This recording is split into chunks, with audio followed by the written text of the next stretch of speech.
نبیوں کی دعائیں قرآن کریم میں ہیں. ربی انی مسنی الضر وانت ارحم الراحمین. اے اللہ اس بیماری نے مجھے بہت تکلیف پہنچائی ہے. اس بیماری سے مجھے بہت تکلیف ہوتی ہے اور تو ارحم الراحمین ہے, تمام رحم کرنے والوں سے بڑا رحم کرنے والا. یہ دعا مانگی تو حکم آیا, سامنے کے پہاڑ میں اللہ نے ان کے لیے ایک چشمہ جاری کیا سامنے کے پہاڑ میں, اور حکم آیا کہ اس سے غسل کرو. انہوں نے اس پانی سے نہایا تو ساری بیماریاں دور ہو گئی. وہ پہاڑ, وہ چشمہ اور وہ غار وہ آج بھی ہے, لوگ اس کی زیارت کرنے جاتے ہیں. ہم نے بھی دیکھا جب ہم جماعت میں وہاں گئے تھے تو ہم نے وہ مبارک دیکھا جہاں ایوب علیہ السلام نے بیماری کے دن کاٹے تھے. وہ چشمہ دیکھا جو اللہ نے ان کے لیے جاری کیا تھا. آج بھی لوگ وہاں پانی پیتے ہیں اس چشمے کا, اور کینوں میں بھر بھر کے لے جاتے ہیں, اپنے بیماروں کو نہلاتے ہیں. اس کی برکت سے انہیں صحت ہوگی.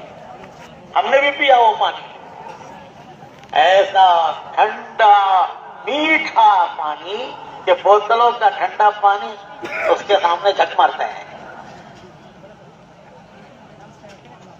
ہم نے بھی پیا. تو نبی ہے لیکن اللہ نے ہم کو بیماریوں سے گزارا. کبھی کبھی ہمارے ساتھیوں کو خیال آتا ہے کہ کتنا دن کا کام کیا, کتنی قربانیاں دی, کتنی محنت کی, ملکوں میں سب کا سفر کیا, سال سال بھر کی جماعتوں میں گئے, پیدل گئے, مولوی صاحب پھر بھی کورونا ہو گیا. کیا انہوں نے قصور کیا تھا؟ ملکوں میں پھرے, پیدل جماعتوں میں پھرے, مولوی صاحب سنا ہم نے ان کو بھی کورونا ہو گیا. ارے میرے بھائی یہ تو امتحان کی جگہ ہے. اللہ ہر ایک تو اللہ حفاظت فرمائے, امتحان مانگنا نہیں ہے, لیکن امتحان آ جائے تو یہ سمجھنا ہے کہ یہ گناہوں کی معافی کے لیے آیا ہے, درجوں کی بلندی کے لیے آیا ہے, ہمارے امتحان کے لیے آیا ہے. نبیوں کا امتحان مثال ہے کہ اللہ نے اپنے کیسے برگزیدہ بندوں کو امتحانات سے گزارا. تو جنت ہے جہاں کوئی کرونا ورونا نہیں ہوگا, وہاں کوئی کرونا نہیں ہے, کوئی کووڈ نہیں ہے. وہ تو سارا یہ دنیا ہے, یہاں ان سب سے گزرنا ہے, اور ہر ایک کو گزرنا ہے, دینداروں کو بھی, گناہگاروں کو بھی, تبلیغ والوں کو بھی. تو اللہ پاک اپنوں کا بھی امتحان لیتے ہیں, فرائضوں کا بھی امتحان لیتے ہیں, نیکوں کا بھی, گناہگاروں کا.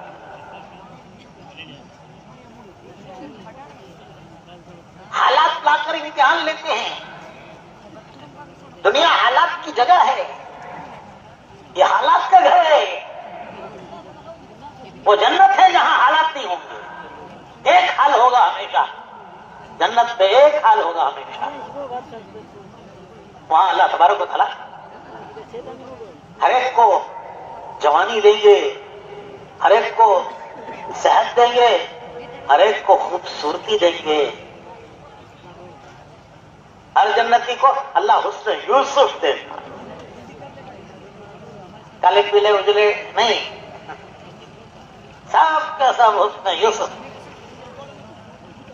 ایک بڑی آئی حضور اکرم صلی اللہ علیہ وسلم کی خدمت میں, حضور نے ان سے مزاحم یہ فرمایا کہ بڈھی جنت میں نہیں جائے گی. وہ بیچاری بڑھیا روتی بڑھ گئی کہ اللہ کے پیارے نبی کہہ رہے ہیں بڈھی جنت میں نہیں آئے گی, میں تو بڈھی ہو گئی, میں کیسے جنت میں جاؤں گی؟ تو وہ روتی بیٹھ گئی. حضور نے ان کو بلا کے فرمایا کہ نہیں, انشاءاللہ تو جنت پہ جائے گی, لیکن ایسی بڈھی نہیں جائے گی. اللہ تجھے جوان بنا کے بھیجے گا جنت میں. جب تجھے اللہ داخل کرے گا تو جوانی دے کر تجھے جوان بنا کے بھیجے گا. تو ہر ایک کو جوانی دے گا,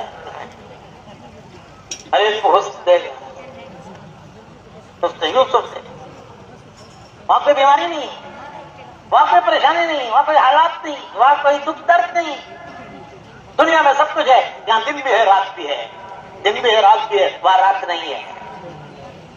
دنیا میں دن بھی ہے رات بھی ہے، صحت بھی ہے بیماری بھی ہے، خوشی بھی ہے غم بھی ہے، خوشی کے دن بھی ہے غم کے دن بھی ہے.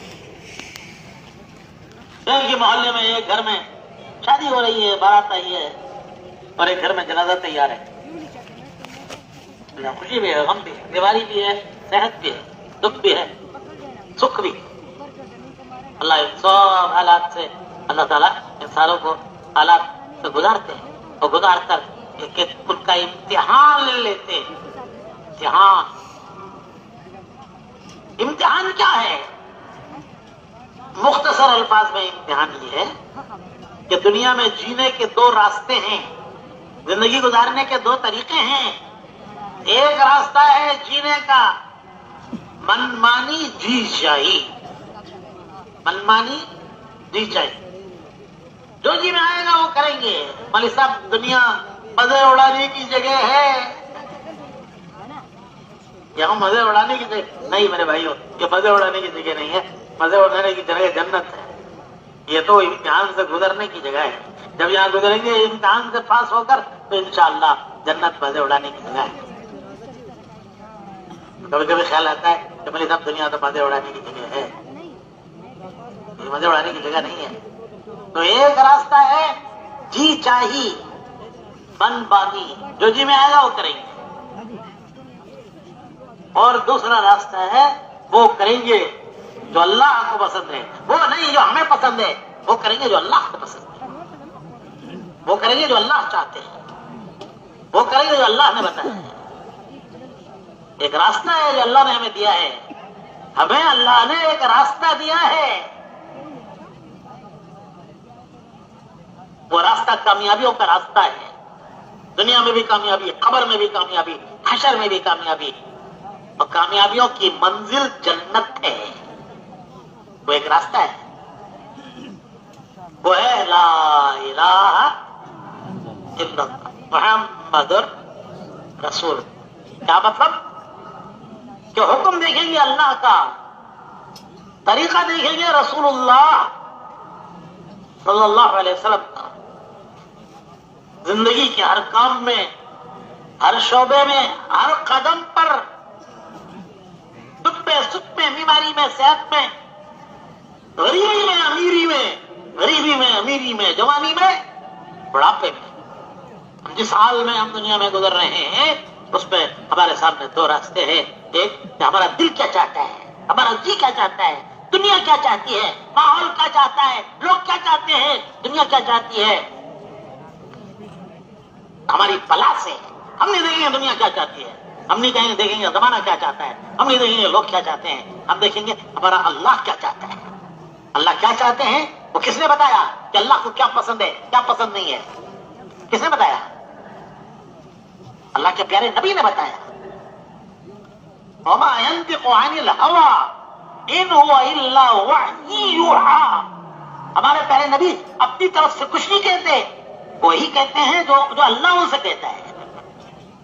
ہمارے پیارے نبی نے اپنی طرف سے تمہیں کچھ نہیں بتایا، جو تمہیں انہوں نے بتایا ہے وہ ہے جو ان کو اللہ نے بتایا. وما ينطق عن الهوى ان هو الا وحی یوحی. وہ بتاتے ہیں جو ان کو اللہ بتاتا ہے. تو اللہ کے پیارے نبی اللہ کی طرف سے ایک راستہ لائے ہیں، جنہیں مرنے کا ایک راستہ لائے ہیں.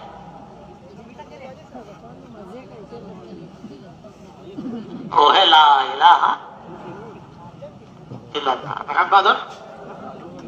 ہر کام میں دو باتیں دیکھیں گے، ہر کام میں دیکھیں گے. حکمت اللہ کا حکم کیا ہے، نبی کا طریقہ کیا ہے.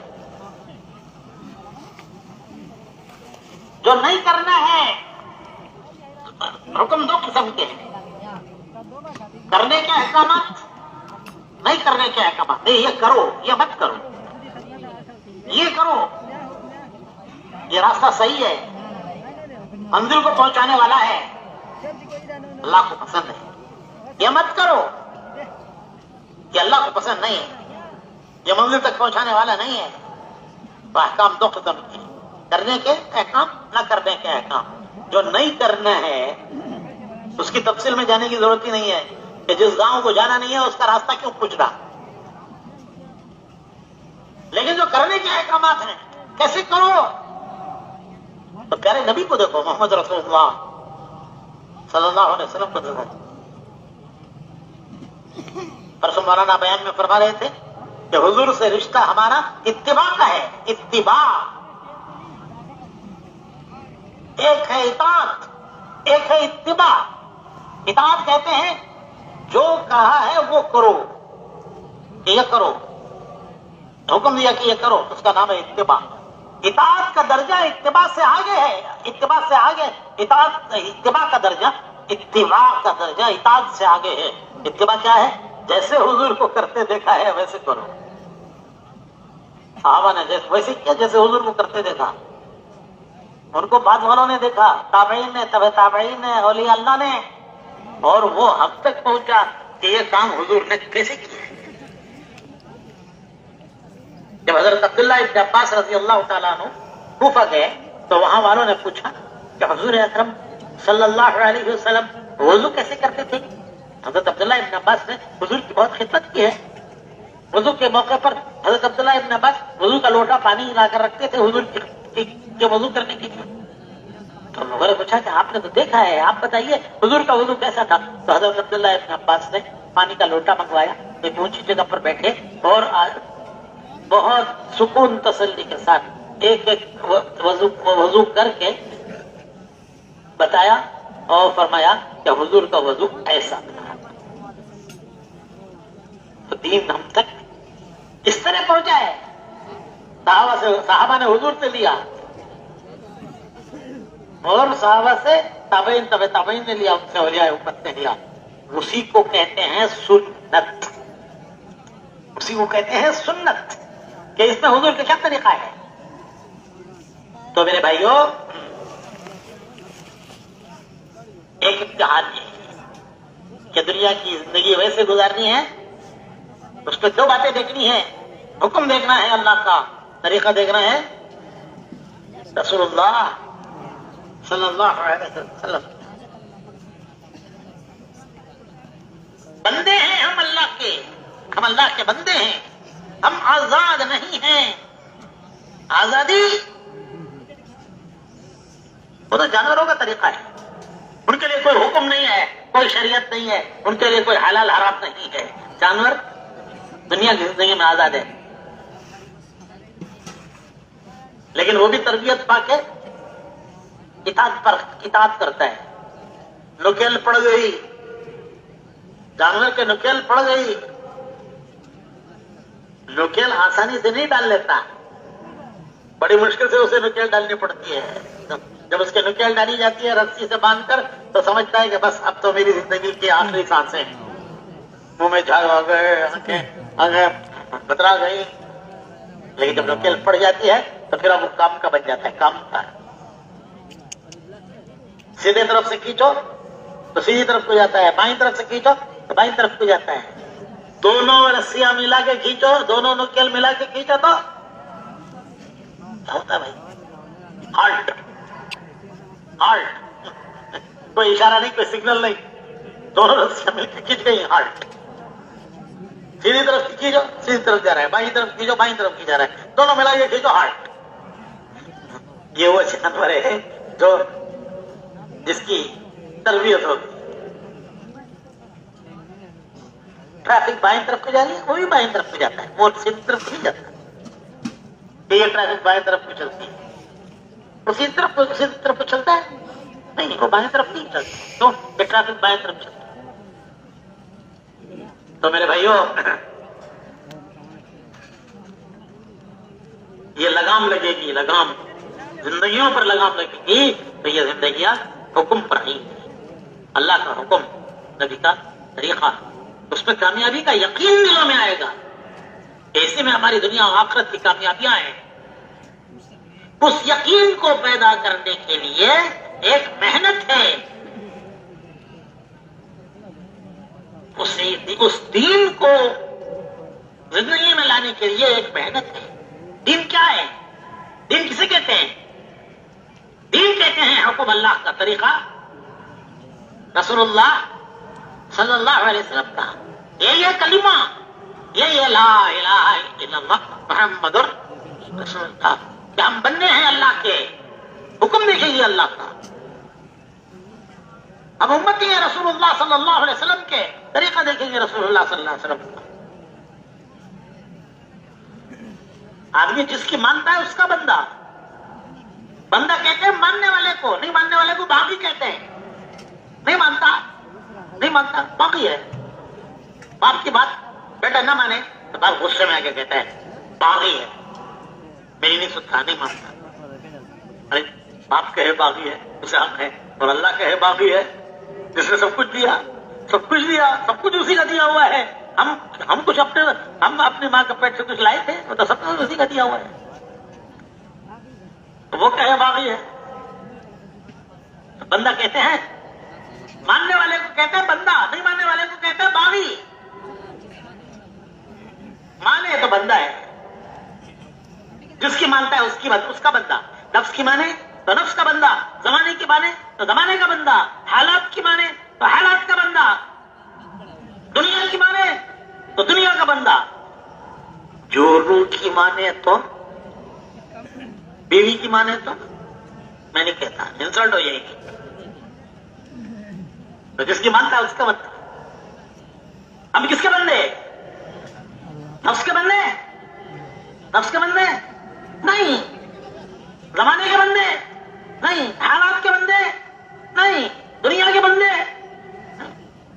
ہم نے ایک عہد کیا ہے اللہ سے، ہم نے اللہ سے ایک عہد کیا ہے، یہ عہد ہے کلمہ عہد ہے اللہ سے، کہ ہم نے تجھے رب مانا ہے، ہم نے تجھے رب مانا ہے، ہم تیری مانیں گے، ہم دنیا کے نادان انسانوں کی طرح نہیں ہیں، ہم نے تجھے اپنا رب مانا ہے۔ ایسا پیارا رب، ایسا پیارا رب، بندوں کے ساتھ کیسا مہربان، کیسا پیار۔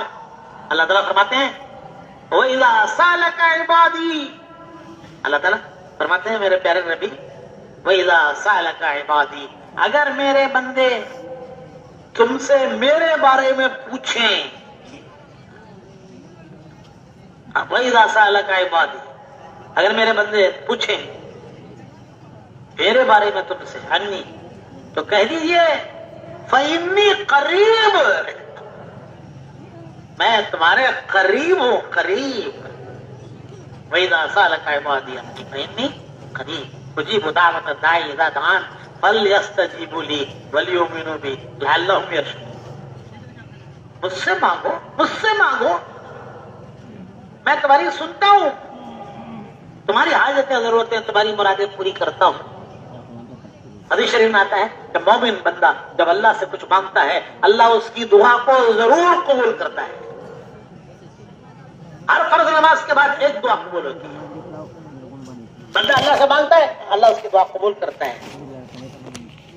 قبول کبھی ہوا ایسا لگا کہ اللہ نے وہ دعا رد کر دی، لیکن ایسا نہیں ہوتا، ہر دعا کو اللہ قبول کرتا ہے۔ دعا کے قبول ہونے کے 3 طریقے ہیں۔ ایک طریقہ یہ ہے کہ جو مانگا وہ مل گیا، دوسرا طریقہ یہ ہے کہ اس نے جو مانگا وہ اس کے لیے اس کا دینا مصلحت نہیں تھا کہ اللہ وہ دے دے، یہ اس کی مصلحت نہیں تھی، اس کے لیے اس کا دینا مصلحت نہیں تھا، تو دعا اللہ وہ بھی قبول کرتا ہے، اس کے بدلے میں کچھ اور چیز دیتا ہے، اس کا کوئی بدل دیتا ہے، یا کوئی بلا مصیبت آنے والی تھی، دعاؤں کی برکت سے وہ بلا مصیبت اللہ نے اٹھا لی، ٹال دی۔ جب اللہ کی طرف سے کوئی بلا مصیبت آتی ہے تو زمین کی کوئی طاقت اس بلا مصیبت کو دور نہیں کر سکتی۔ اور واقعی بھائی دیکھو، یہ ہر چیز میں ایمان والے کے لیے عبرت ہے، نصیحت ہے۔ اب یہ جو کرونا کی مصیبت آئی، ساری دنیا کو اس کرونا کی مصیبت نے ہلا کر رکھ دیا، ہلا دیا۔ بڑے بڑے سپر پاورز گھٹنے ٹیک کیے۔ وہ کتنا بڑا ہے، وہ کرونا کتنا بڑا ہے، دیکھا نہیں جا سکتا، نظر نہیں آتا،